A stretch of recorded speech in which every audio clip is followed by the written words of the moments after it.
हजरत मखदूम सिन्ना रहमतुल्लाह ताला अलैह के वालिद हजरत सैयद इब्राहीम रहमतुल्लाह ताला अलैह सिन्ना के ताजदार थे। एक रोज अपनी बीवी के साथ तशरीफ फरमा थे कि एक मजजूब इत्तेफाक से उनका नाम भी इब्राहीम ही था।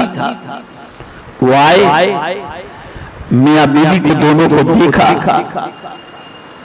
तो हजरत सुल्तान सैयद इब्राहीम रहमतुल्लाह ताला अलैह खड़े हो गए और उस मजजूब का इस्तकबाल किया।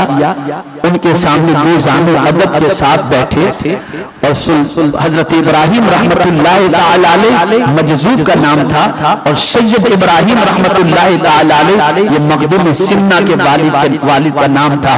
हजरत इब्राहीम रहमतुल्लाह ताला अलैह बैठे और बैठने के बाद इरशाद फरमाते हैं, तुम दोनों मुतफक्किर क्यों हो, क्या सोच रहे हो? तुम्हें कोई औलाद नरीना चाहिए ना? अल्लाह रब्बुल इज्जत जल्ल जलालहू तुम्हें औलाद नरीना अता फरमाएगा। दोनों ने जब ये सुना तो खुशी की इंतहा न रही और फिर उन्होंने ही नाम बता दिया कि एक का नाम अशरफ रखना जो बहुत बड़ा वली कामिल होगा और दूसरे का नाम आरफ रखना। अल्लाह अज़्ज़ा व जल्ल ने चंद दिनों के बाद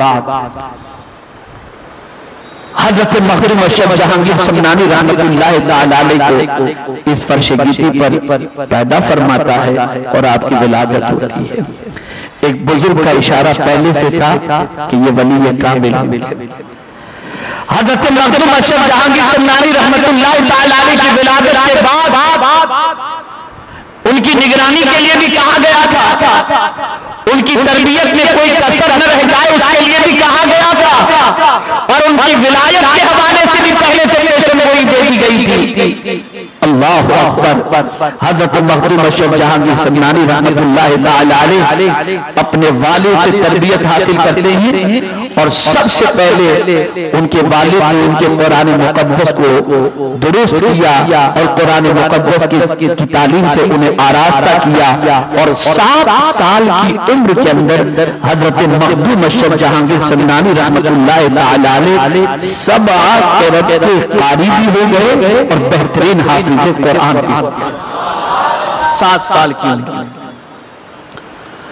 और उसके बाद हजरत मखदूम सिन्ना रहमतुल्लाह ताला अलैह उलमा से तरबियत पाते, वालिद मुत्तकी थे, परहेजगार थे और याद रखें वाजिब और फराइज के ही पाबंद न थे बल्कि सुन्नत और मुस्तहब्बात के भी पाबंद थे। वालिदा भी बहुत ऊंचे मकाम पर फाइज थी। निहायत की निगहबानी के साथ हजरत मखदूम अशरफ जहांगीर समनानी रहमतुल्लाह ताला अलैह की तरबियत का सिलसिला जारी और सारी रहा। अल्लाह हजरत सैयद इब्राहीम रहमतुल्लाह ताला अलैह जो हजरत मखदूम अशरफ के वालिद थे उनका विसाल हो गया और विसाल होते वक्त हजरत मखदूम सिन्ना की उम्र कमोबेश 15 साल की थी और आपके वालिद के विसाल के बाद सल्तनत आपके हाथ में आई और आप उस वक्त जो है सल्तनत हुक्मरान की हैसियत से, सुल्तान की हैसियत से तख्त के ऊपर मुतमक्किन हुए। 15 साल की उम्र में मैं तलबा से कहूंगा जरा अपनी उम्र सोचो और मखदूम सिन्ना की उम्र सोचो। आपकी 15 साल की उम्र में आपकी क्या पोजीशन है और मखदूम सिन्ना अलैहि रहमत व रिज़्वा ताजदार बनकर के सल्तनत के हुक्मरान बनकर के तख्त शाही पर मुतमक्किन होते हैं। 15 साल की उम्र थी। अल्लाहु अकबर। हजरत मखदूम सिन्ना रहमतुल्लाह ताला अलैह उस 15 साल की उम्र के अंदर हुकूमत संभालते हैं और उसके बाद आप ये समझ सकते हैं कि 15 साल की उम्र का नौजवान जिसे खुद को संभालना मुश्किल होता है लेकिन वो एक सल्तनत का हुक्मरान बनकर तख्तो ताज का मालिक बनकर जब हुक्मरानी कर रहा होगा तो उसकी सिचुएशन क्या होगी और इतने लोगों को संभालना, अपने इलाके को संभालना, ये कितना उनके लिए लेकिन नहीं, इंतखाब परवरदिगार थे, रब्बे कबीर जल्ल जलालहू के वली ये कामिल थे। और याद रखें मेरे प्यारे आका सल्लल्लाहु अलैहि वसल्लम के प्यारे दीवानों, हज़रत मखदूम सिन्ना रहमतुल्लाह तआला अलैह अपने जमाने के अंदर अदल का निजाम को कायम किया था कि पूरी सल्तनत जो चला रहे थे कुरान और हदीस के मुताबिक चला रहे थे। कोई भी फैसला कुरान के खिलाफ नहीं होता, कोई भी फैसला हदीस मुस्तफा सल्लल्लाहु अलैहि वसल्लम के खिलाफ कभी नहीं होता था। और आपके जितने भी उस वक्त वज़रा थे, हुकूमत के चलाने के अंदर जितने भी मुशीर थे, अल्लाह अकबर, उन सब को इस चीज की हिदायत थी कि कोई भी फैसला और कोई भी काम कुरान और हदीस के खिलाफ नहीं होना चाहिए। मैं आपके अदल के दो वाकयात आपके सामने पेश करता हूं जिससे आप ये समझ सकेंगे कि हजरत मखदूम सिन्ना रहमतुल्लाह अलैह कितने बड़े आदिल हुक्मरान थे। मेरे प्यारे आका सल्लल्लाहु अलैहि वसल्लम के प्यारे दीवानों, हजरत मखदूम सिन्ना रहमतुल्लाह अलैह के दौरे पाक के अंदर आप अपनी फौज के साथ सवारी के अपनी फौज के साथ सयाहत के लिए निकले, सैर के लिए निकले, शिकार के लिए निकले। फौज शिकार के लिए चली गई, आप तशरीफ फरमा थे। इतने में एक औरत रोती हुई बिलखती हुई आती है और अर्ज करती है, सुल्तान किसी सिपाही ने मेरा दही मुझसे छीन लिया है। हजरत मखदूम सिन्ना रहमतुल्लाह अलैह ने जब ये सुना तो फरमाया, ये मेरे सिपाही हैं, ये मेरी फौज है, अगर इसमें से किसी ने छीना हो तो बताओ। कहा, नहीं हुजूर, इसमें से तो कोई नजर नहीं आता। एक सवार आया सवारी पर, उस औरत ने जब देखा तो कहा, हुजूर यही है जिसने मेरा दही मुझसे छीन लिया।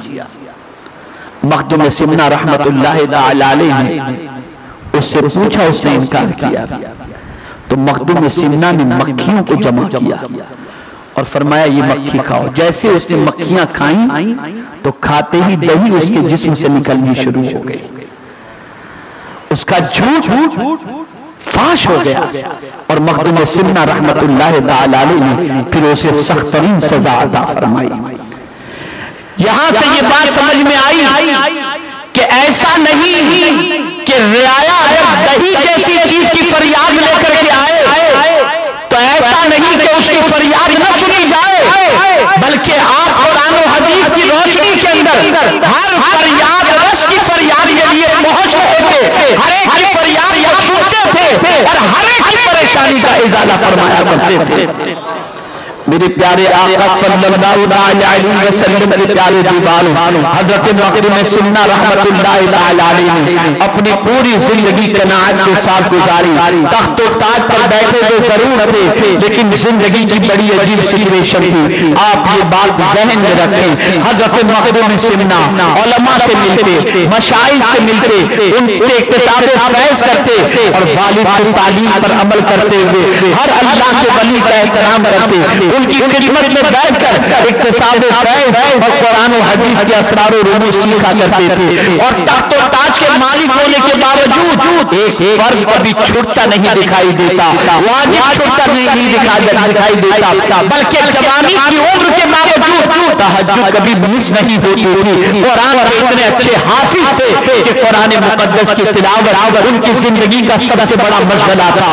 अल्लाहु अकबर। हजरत सुल्तान मखदूम अशरफ जहांगीर सम्मानी रहमतुल्लाह अलैह अपनी जिंदगी के लम्हात गुजार रहे हैं और तख्त और ताज उनके पास मौजूद था, हुक्मरानी कर रहे हैं, मखलूक खुदा की खिदमत कर रहे हैं। आप याद रखें, तख्त और ताज के मालिक होने के बावजूद मकसद एक ही था, मखलूक खुदा की खिदमत, अल्लाह की मखलूक का ख्याल करना, अल्लाह की मखलूक की परेशानी को दूर करना। इसी में वो जिंदगी गुजार रहे थे।